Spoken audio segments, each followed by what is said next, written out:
ক্যালেন্ডারের পাতায় পবিত্র ঈদ উল ফিতর এখন হাতছানি দিচ্ছে, কিন্তু ঢাকা সহ সারা দেশে বিপণী বিতানগুলোর ঝলমলে আলোকসজ্জার পিছনে লুকিয়ে আছে এক ভিন্ন গল্প, যেখানে উৎসবের আমেজ ঝাঁপিয়ে বড় হয়ে উঠেছে সাধারণ মানুষের পকেটে টানাপোড়েন। গত কয়েক বছরের ধারাবাহিকতায় এবারের ঈদ বাজারও কি তবে কেবল বিত্তবানদের একচেটিয়া দখলে, নাকি মধ্যবিত্তের নাভিশ্বাস এবার সীমা ছাড়িয়ে যাবে? পরিসংখ্যান বলছে 2026-এর ফেব্রুয়ারিতে সাধারণ মূল্যস্ফীতি পৌঁছেছে 9.13%। বিশেষ করে খাদ্যপণ্যের বাজারে এই উত্তাপ আরও বেশি, প্রায় 9.30%।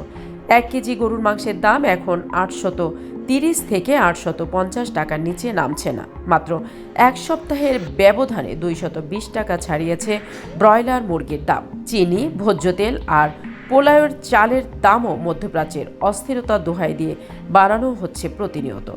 সাধারণ ক্রেতাদের প্রশ্ন, উৎসবের আগে প্রতি বছরই কেন তাদের জিম্মি হতে হয় অসাধু সিন্ডিকেটের কাছে? এবারের ঈদ প্রস্তুতির মাঝে দেশ জুড়ে চলছে জ্বালানির কৃচ্ছ সাধন। ইরান ইসরায়েল উত্তেজনার প্রভাবে বিশ্ববাজারে জ্বালানি তেলের অস্থিরতা সরাসরি প্রভাব ফেলেছে বাংলাদেশের পরিবহন খাতে, যার খেসারত দিতে হচ্ছে সাধারণ মানুষকে।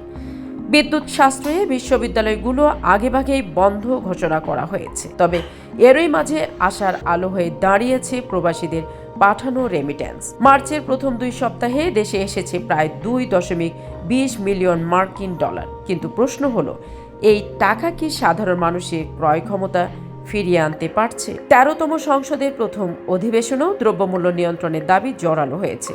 প্রধানমন্ত্রীর কার্যালয় থেকে বাজার মনিটরিং কঠোর করার নির্দেশ দেয়া হলেও তৃণমূল পর্যায়ে এর সুফল এখন সামান্য। তবু বাঙালি উৎসবপ্রিয় সব বাধা ডিঙ্গিয়ে মানুষ ঠিকই ফিরছে নারীর টানে, প্রিয়জনের মুখে হাসি ফোটাতে কিনছে নতুন পোশাক।